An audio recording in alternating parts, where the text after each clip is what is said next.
നമസ്കാരം. മുൻ മുഖ്യമന്ത്രിയായിരുന്ന പിണറായി വിജയന്റെ മകൾ വീണ വിജയൻ പ്രതിക്കൂട്ടിലായ CMRL എക്സാലോജിക് മാസപ്പടി കേസിൽ എൻഫോഴ്സ്മെന്റ് ഡയറക്ടറേറ്റ് നടപടികൾ അതിവേഗമാക്കുന്നു. ഹൈക്കോടതിയിൽ നിന്ന് അന്വേഷണത്തിന് പൂർണ്ണമായ പച്ചക്കൊടി ലഭിച്ചതിന് പിന്നാലെ അതീവ ജാഗ്രതയോടെയും എന്നാൽ ശക്തമായി മുന്നോട്ടു പോകാനാണ് ഇഡിയുടെ ഉന്നതതല തീരുമാനം. വീണ വിജയൻ, CMRL MD ശശിധരൻ കർത്ത എന്നിവരെ അടുത്തഘട്ട ചോദ്യം ചെയ്യലിനായി വിളിപ്പിക്കുന്നതിന് മുൻപ് തന്നെ പരമാവധി ഡിജിറ്റൽ സാമ്പത്തിക തെളിവുകൾ ഉറപ്പാക്കാനാണ് കേന്ദ്ര ഏജൻസിയുടെ നീക്കം. രാഷ്ട്രീയ കേരളം ഉറ്റുനോക്കുന്ന മാസപ്പടി കേസിൽ ഒരു ഇഞ്ച് പോലും പാളിച്ചയുണ്ടാകാതിരിക്കാനാണ് എൻഫോഴ്സ്മെന്റ് ഡയറക്ടറേറ്റിന്റെ നീക്കം. കഴിഞ്ഞ ദിവസം കൊച്ചിയിൽ നടന്ന ഇഡിയുടെ ഉന്നതതല യോഗത്തിലാണ് അന്വേഷണത്തിന്റെ അടുത്ത ഘട്ടത്തെക്കുറിച്ചുള്ള കൃത്യമായ മാപ്പ് തയ്യാറാക്കിയത്. കേസിൽ വീണ വിജയനും ശശിധരൻ കർത്തയ്ക്കും ഉടൻ തന്നെ സമൻസ് അയച്ചേക്കില്ല എന്നാണ് ഇഡി വൃത്തങ്ങളിൽ നിന്നുള്ള സൂചന. ഈ ചോദ്യം ചെയ്യലിലേക്ക് കടക്കുന്നതിന് മുൻപ് തന്നെ കുറ്റമറ്റ രീതിയിൽ തെളിവുകൾ ക്രോഡീകരിക്കുവാനാണ് ലക്ഷ്യം. ഇതിനായി കേസ് ആദ്യം അന്വേഷിച്ച കോർപ്പറേറ്റ് കാര്യ മന്ത്രാലയത്തിന് കീഴിലുള്ള SFIO ശേഖരിച്ച മുഴുവൻ കണ്ടെത്തലുകളും ഇഡി ആവശ്യപ്പെടും. SFIOയുടെ പക്കലുള്ള സാമ്പത്തിക രേഖകളും ഡിജിറ്റൽ തെളിവുകളും ഇഡി ഇഴകേറി പരിശോധിക്കും. 2019 ജനുവരിയിൽ ആദായ നികുതി വകുപ്പ് CMRL നടത്തിയ റെയ്ഡിലാണ് 132.82 കോടി രൂപയുടെ വൻ സാമ്പത്തിക ക്രമക്കേടുകൾ പുറത്തുവന്നത്. ഇതിൽ ഒരു സേവനവും നൽകാതെ പിണറായി വിജയൻ മുഖ്യമന്ത്രിയായിരുന്ന 2016 മുതൽ 2021 വരെയുള്ള കാലയളവിൽ അദ്ദേഹത്തിന്റെ മകളുടെ കമ്പനിയായ എക്സാലോജിക്കിന്റെ അക്കൗണ്ടിലേക്ക് 1.72 കോടി രൂപ എത്തിയെന്നായിരുന്നു ആദ്യ കണ്ടെത്തൽ.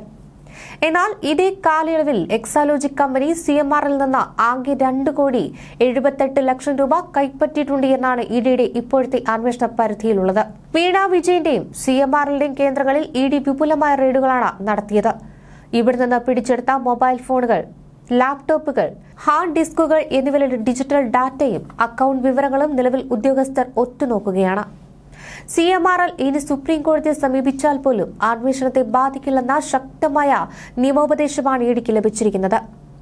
അറസ്റ്റ് ഉൾപ്പെടെയുള്ള കടുത്ത നടപടികൾക്ക് ഹൈക്കോടതി സ്റ്റേ നൽകാത്ത സാഹചര്യത്തിൽ വരും ദിവസങ്ങളിൽ തെളിവ് ശേഖരണം പൂർത്തിയാക്കി ഇഡി വമ്പൻ നീക്കങ്ങളിലേക്ക് കടക്കുമെന്നാണ് റിപ്പോർട്ടുകൾ. കേന്ദ്ര ഏജൻസികൾ നിലവിൽ നൽകുന്ന സൂചനകൾ അനുസരിച്ച് കേസിൽ വെറും അക്കൗണ്ട് വിവരങ്ങൾ മാത്രമല്ല ഇഡി പരിശോധിക്കുന്നത്. CMRL കമ്പനിയും എക്സാലോജിക്കും തമ്മിൽ കൈമാറിയ നിർണായക ഇമെയിൽ സന്ദേശങ്ങൾ ഇതിനകം തന്നെ അന്വേഷണ സംഘം വീണ്ടെടുത്തിട്ടുണ്ട്. ഒരു IT സേവനവും നൽകാതെയാണ് പണം കൈമാറിയതെന്ന ആരോപണം ശക്തമാക്കാൻ ഈ ഇമെയിലുകൾ സഹായിക്കുമെന്നാണ് ഇഡി കരുതുന്നത്. കേവലം ഇൻവോയ്സുകൾ ജനറേറ്റ് ചെയ്യുന്നതിനെക്കുറിച്ചും പണം കൈമാറുന്നതിനെക്കുറിച്ചും മാത്രമാണ് ഇമെയിലുകളിൽ ചർച്ച നടന്നിട്ടുള്ളത്. എന്ത് സാങ്കേതിക സഹായമാണ് എക്സാലോജിക് CMRL നൽകിയത് എന്നതിനെക്കുറിച്ച് ഈ ആശയവിനിമയങ്ങളിൽ ഒരിടത്തും വ്യക്തതയില്ല. ഇതാണ് അന്വേഷണത്തിൽ എക്സാലോജിക്കിന് വലിയ തിരിച്ചടിയാകുന്നത്. ഇതിനിടെ ഈ കേസുമായി ബന്ധപ്പെട്ട് സംശയത്തിന്റെ നിഴലിലുള്ള 242ഓളം ബാങ്ക് അക്കൗണ്ടുകളിലായി കിടന്നിരുന്ന 18 കോടിയോളം രൂപ ഇഡി മരവിപ്പിച്ചതായും റിപ്പോർട്ടുകൾ പുറത്തുവരുന്നുണ്ട്. ഈ അക്കൗണ്ടുകളിലേക്ക് എത്തിയ പണത്തിന്റെ ഉറവിടവും CMRL നിന്ന് പോയ തുകയും തമ്മിലുള്ള ബന്ധമാണ് ഇഡി ഇപ്പോൾ പരിശോധിക്കുന്നത്. വിദേശ അക്കൗണ്ടുകളിലേക്ക് വല്ല പണവും വകമാറ്റിയിട്ടുണ്ടോ എന്നറിയുവാൻ അന്താരാഷ്ട്ര സാമ്പത്തിക ഇടപാടുകളും പരിശോധനയിലാണ്. കമ്പനീസ് ആക്ട് സെക്ഷൻ 447 പ്രകാരം വഞ്ചന, വസ്തുതകൾ മറച്ചുവെക്കൽ എന്നീ കുറ്റങ്ങൾ ചുമത്തിയാണ് SFIO കേസ് രജിസ്റ്റർ ചെയ്തിരിക്കുന്നത്. ഇതിൽ 1-ാം പ്രതി CMRL MD ശശിധരൻ കർത്തയും 11-ാം പ്രതി വീണ വിജയനുമാണ്. ഈ കേസിന്റെ അടിസ്ഥാനത്തിലാണ് PMLA പ്രകാരം ഇഡി കള്ളപ്പണം വെളുപ്പിക്കലിന് അന്വേഷണം നടത്തുന്നത്. ലോക്കർ പരിശോധനകളും വരും ദിവസങ്ങളിൽ പൂർത്തിയാകുന്നതോടെ ഡിജിറ്റൽ തെളിവുകൾ നിരത്തി പ്രതികളെ ഒരുമിച്ചിരുത്തി ചോദ്യം ചെയ്യുവാനാണ് ഇഡിയുടെ കൊച്ചി യൂണിറ്റ് ലക്ഷ്യമിടുന്നത്.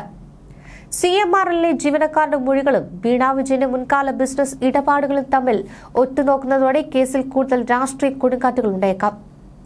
CMRL കമ്പനി നൽകിയ അപ്പീൽ തള്ളിക്കൊണ്ട് കേരള ഹൈക്കോടതി ഡിവിഷൻ ബെഞ്ച് കഴിഞ്ഞ ദിവസം പുറപ്പെടുവിച്ച വിധിക്ക് വലിയൊരു നിയമപരമായ പ്രത്യേകതയുണ്ട്. ആ പ്രത്യേകതയിലാണ് ഇഡിയുടെ വരാനിരിക്കുന്ന എല്ലാ സുപ്രധാന നീക്കങ്ങളും ഒളിഞ്ഞിരിക്കുന്നത്. സാധാരണയായി ഒരു സാമ്പത്തിക കുറ്റകൃത്യത്തിൽ കേന്ദ്ര ഏജൻസികൾ അന്വേഷണം നടത്തണമെങ്കിൽ മറ്റൊരു ഏജൻസി രജിസ്റ്റർ ചെയ്ത പ്രാഥമിക വിവര റിപ്പോർട്ട് അഥവാ പ്രെഡിക്കേറ്റ് ഒഫൻസ് FIR ആവശ്യമാണ്. എന്നാൽ ഈ കേസിൽ അത്തരമൊരു FIR ഇല്ലാതെ തന്നെ ഇഡിക്ക് മുന്നോട്ടു പോകാമെന്നാണ് ഹൈക്കോടതി വ്യക്തമാക്കിയത്. PMLA നിയമപ്രകാരം സിവിൽ നടപടികൾ സ്വീകരിക്കാനും വിവരങ്ങൾ ആവശ്യപ്പെടാനും ഇഡിക്ക് പ്രത്യേക അധികാരമുണ്ടെന്ന് ജസ്റ്റിസ് രാജ വിജയരാഘവനും ജസ്റ്റിസ് KV ജയകുമാറും അടങ്ങുന്ന ബെഞ്ച് അടിവരയിട്ടു. ഇത് പ്രതിരോധിക്കാൻ സുപ്രീം കോടതിയിൽ പോയാലും കാര്യമില്ലെന്ന ഇഡിയുടെ ആത്മവിശ്വാസത്തിന് പിന്നിലെ പ്രധാന കാരണവും ഇതാണ്. ഈ കേസിന്റെ വ്യാപ്തി 1.72 കോടിയിലോ 2.78 കോടിയിലോ മാത്രം ഒതുങ്ങുന്നതല്ല എന്നാണ് ഇഡിയുടെ പുതിയ കണ്ടെത്തൽ. CMRL എന്ന കരിമണൽ ഖനന കമ്പനിയുടെ കഴിഞ്ഞ 15 വർഷത്തെ സാമ്പത്തിക ഇടപാടുകളാണ് കേന്ദ്ര ഏജൻസികൾ ഇപ്പോൾ ഇഴകേറി പരിശോധിക്കുന്നത്.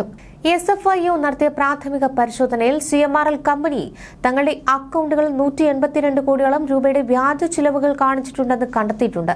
ഈ തുക പല കാലഘട്ടങ്ങളിലായി പലർക്ക് കൈക്കൂലിയായും അനധികൃത പ്രതിഫലമായും നൽകുവാൻ വേണ്ടിയാണ് മാറ്റിവെച്ചതെന്നാണ് ഇഡിയുടെ സംശയം.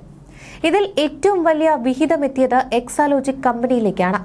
കൃത്യമായ ലാഭവിഹിതം അഥവാ ഡിവിഡൻഡ് പോലും ഓഹരി ഉടമകൾക്ക് നൽകാതിരുന്ന ഒരു കമ്പനി എന്തിനാണ് ഒരു മുൻ മുഖ്യമന്ത്രിയുടെ മകളുടെ സ്ഥാപനത്തിന് ഇത്രയും വലിയ തുകകൾ എഴുതി നൽകിയതെന്ന ചോദ്യത്തിന് കൃത്യമായ മറുപടി നൽകാൻ CMRL മാനേജ്മെന്റിന് ഇതുവരെ കഴിഞ്ഞിട്ടില്ല. കേസിന്റെ അന്വേഷണം വെറുമൊരു കമ്പനിയിൽ മാത്രം ഒതുങ്ങില്ല. CMRLന്റെ ഉപകമ്പനിയായ എംപവർ ഇന്ത്യ ക്യാപിറ്റൽ ഇൻവെസ്റ്റ്മെന്റ് എന്ന സ്ഥാപനത്തെക്കുറിച്ചും ഇഡി അന്വേഷണം വ്യാപിപ്പിച്ചിട്ടുണ്ട്. ഈ കമ്പനി വഴി എക്സാലോജിക്കിന് 50 ലക്ഷം രൂപയുടെ വായ്പകൾ അനുവദിച്ചിരുന്നു. ഈ വായ്പകൾ കൃത്യസമയത്ത് തിരിച്ചടയ്ക്കാതിരുന്നിട്ടും CMRL MD ശശിധരൻ കർത്ത കടുത്ത നടപടികളിലേക്ക് പോകാതിരുന്നതിന് പിന്നിൽ രാഷ്ട്രീയ ഒത്തുതീർപ്പുകളുണ്ടെന്നാണ് ആരോപണം. കേസിലെ മറ്റൊരു നിർണായക കക്ഷി പൊതുമേഖലാ സ്ഥാപനമായ KSIDC-യാണ്. CMRL കമ്പനിയിൽ സംസ്ഥാന സർക്കാരിന് കീഴിലുള്ള KSIDC-ക്ക് 13.4% ഓഹരി പങ്കാളിത്തമുണ്ട്. തങ്ങളുടെ നിക്ഷേപമുള്ള ഒരു സ്വകാര്യ കമ്പനിയിൽ ഇത്രയും വലിയ തുകയുടെ സാമ്പത്തിക ക്രമക്കേടുകൾ നടന്നിട്ടും സർക്കാർ പ്രതിനിധികൾ ബോർഡ് യോഗങ്ങളിൽ ഇത് ചോദ്യം ചെയ്യാതിരുന്നത് എന്തുകൊണ്ട് എന്നതിനെക്കുറിച്ചും കേന്ദ്ര ഏജൻസികൾ അന്വേഷിക്കുന്നുണ്ട്. കഴിഞ്ഞ ദിവസം ഇഡി നടത്തിയ ഉന്നതതല യോഗത്തിലെ തീരുമാനപ്രകാരം വീണ വിജയന്റെ മുൻകാല ബാങ്ക് ഇടപാടുകൾ മാത്രമല്ല അവരുടെ ഭർത്താവും മുൻ മന്ത്രിയുമായ PM മുഹമ്മദ് റിയാസിന്റെ സാമ്പത്തിക സ്രോതസ്സുകളും പരിശോധനയ്ക്ക് വിധേയമാക്കുന്നുണ്ട്. റെയ്ഡുകളിൽ പിടിച്ചെടുത്ത ഡിജിറ്റൽ തെളിവുകൾ ഫോറൻസിക് പരിശോധനയ്ക്ക് അയച്ചിരിക്കുകയാണ്. ഇവയുടെ ഫലം വരുന്നതോടെ കേസിൽ കൂടുതൽ അറസ്റ്റുകളിലേക്ക് ഇഡി നീങ്ങിയേക്കുമെന്നാണ് രാഷ്ട്രീയ നിരീക്ഷകർ കരുതുന്നത്. അന്വേഷണം പുതിയ തലങ്ങളിലേക്ക് കടക്കുമ്പോൾ വരും ദിവസങ്ങളിൽ കൂടുതൽ രാഷ്ട്രീയ വെളിപ്പെടുത്തലുകൾക്കും കേരളം സാക്ഷ്യം വഹിക്കേണ്ടി വരും. വെറുമൊരു അഴിമതി ആരോപണം എന്നതിനപ്പുറം ഡിജിറ്റൽ ഫോറൻസിക് തെളിവുകളും നികുതി വെട്ടിപ്പിന്റെയും അതീവ സങ്കീർണമായ ഒരു വലക്കണ്ണിയാണ് ഇഡി ഇപ്പോൾ അഴിച്ചെടുക്കുന്നത്.